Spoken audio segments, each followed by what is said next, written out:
Mais j'aime bien être là.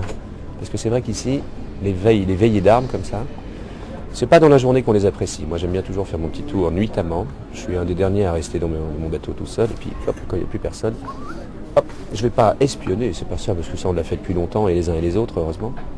Mais observer. C'est intéressant de sentir le degré de préparation des autres. Et ça se lit beaucoup dans la manière de décortiquer les plans de pont, la manière dont les voiles sont rangées, dont les défenses sont amarrées. Il y a une vraie lecture d'un plan d'eau à faire déjà au port. Moi j'ai l'habitude de rester sur le site, de rester avec le bateau, avec l'équipe, de rester disponible pour vous aussi, puisqu'il paraît que ça fait partie de notre métier. Et pas... je rentre pas chez moi, je pars pas dans les déserts. On va déjà y passer 3 mois dans un désert, donc si on peut voir un peu de monde avant, on pourrait tout, pourquoi pas. Non, moi ça m'a pas changé j'ai pas changé de fonctionnement en 8 ans. J'avais déjà ce mode de fonctionnement à l'époque et j'ai pas essayé autre chose d'ailleurs. Je suis assez conservateur, je suis un peu un vieux con. Si ce n'est qu'aujourd'hui j'ai une équipe qui est beaucoup plus fournie, donc qui permet de me reposer encore plus sur eux et de les laisser faire plein de choses. Mais comme je disais, de toute façon, une fois que ça va être parti, il n'y a plus que moi à gérer la crise et les emmerdements. Donc il faut aussi que je ne sois pas totalement déconnecté de la machine. Oui, les 3 semaines avant le départ, c'est un moment qui est un peu compliqué dans la mesure où on a pas mal de choses qui sont mélangées, à la fois toute la technique qui est liée au bateau, tout l'aspect médiatique, sponsoring et autres qui est lié à toutes les obligations qu'on a envers à la fois les journalistes qui sont demandeurs d'infos et les sponsors qui sont demandeurs de temps avec eux. Et puis il y a aussi l'aspect familial et l'aspect personnel, on va dire, préparation sportive, gestion de la vie pendant ces 3 semaines avec la famille. Et donc il faut réussir à mêler tout ça de la meilleure façon possible pour éviter de dépenser de l'énergie inutilement avant le départ, quoi. Pourquoi j'y vais? Parce que d'abord je suis un amoureux de la nature et me retrouver seul dans la nature pendant 3 mois, c'est quelque chose qui m'interpelle, que j'ai envie de faire ça. Ce sont des expériences uniques, il faut les vivre.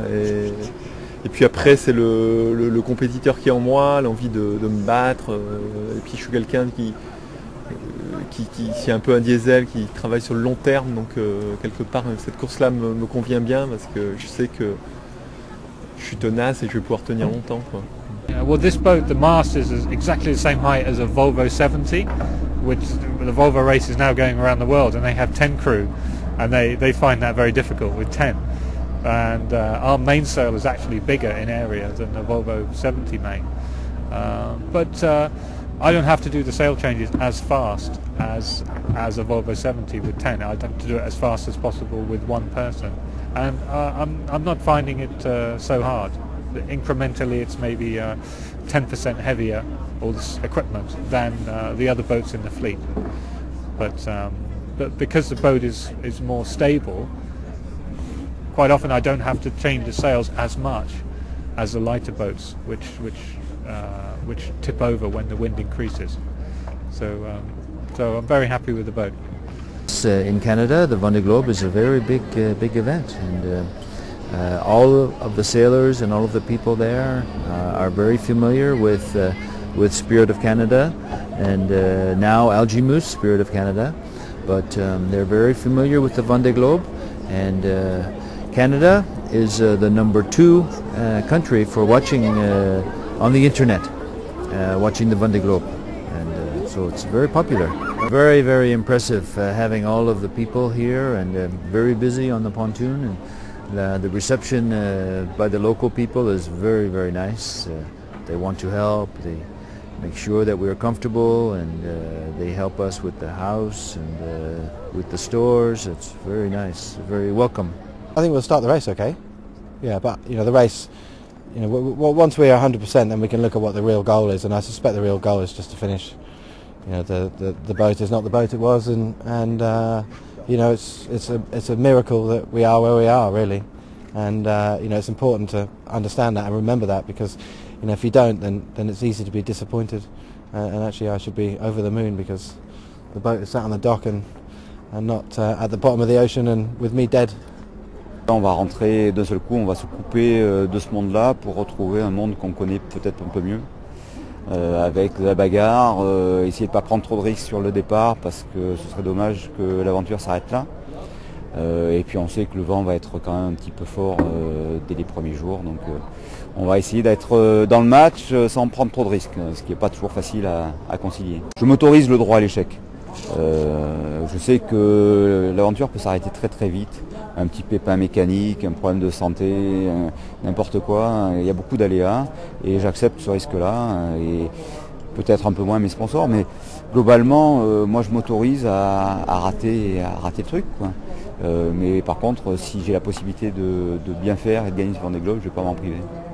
Je voulais un bateau dépouillé, non seulement pour que ça soit facile à manœuvrer à l'intérieur, et puis là je suis au plus bas du bateau, je suis au centre de gravité du bateau, et puis c'est pas moins confortable parce que si je veux maintenant je veux être bien installé et que je veux me mettre 2 mètres plus loin, je déplace mon petit canapé là et puis je le mets 2 mètres plus loin, et puis voilà, je peux trouver plusieurs positions pendant 3 mois, et c'est ça qu'il faut, parce que quand on doit toujours s'asseoir sur la même table carte, sur le même siège, et puis boum, on tape dans une vague, et hop, ça te remonte dans les cervicales, c'est pas très drôle. Donc là, sur chaque bord, un coup je suis d'un côté, un coup je suis sur l'autre, et puis ça m'isole du bateau, c'est des billes de polystyrène, c'est très léger, et donc j'ai réussi à trouver une solution à mes attentes. Alors en termes de machine, je pense que c'est exceptionnel. On avait un nouveau bateau, on n'a jamais eu ça sur les précédentes courses. À mon avis, on l'aura pas dans les précédentes non plus, les suivantes non plus, pardon, parce que je nous vois mal avec 45 bateaux au départ la prochaine édition. Donc je pense qu'on a un pic de performance maintenant et de qualité de bateau qui est absolument extraordinaire. J'espère qu'on va arriver à le maintenir dans le futur. C'est une des motivations de la classe IMOCA, d'essayer de conserver un plateau de cette qualité-là. Je pense que vraiment, on va avoir une bagarre où tout le monde a des outils, des bateaux et des moyens qui sont adéquats pour nous faire le plus beau Vendée Globe dont on puisse rêver. L'océan Indien, moi ça fait 3 fois que j'y passe. 3 fois que j'étais limite de me faire surprendre par une vague un peu plus grosse que les autres, par l'entrée du sud en fait, quoi.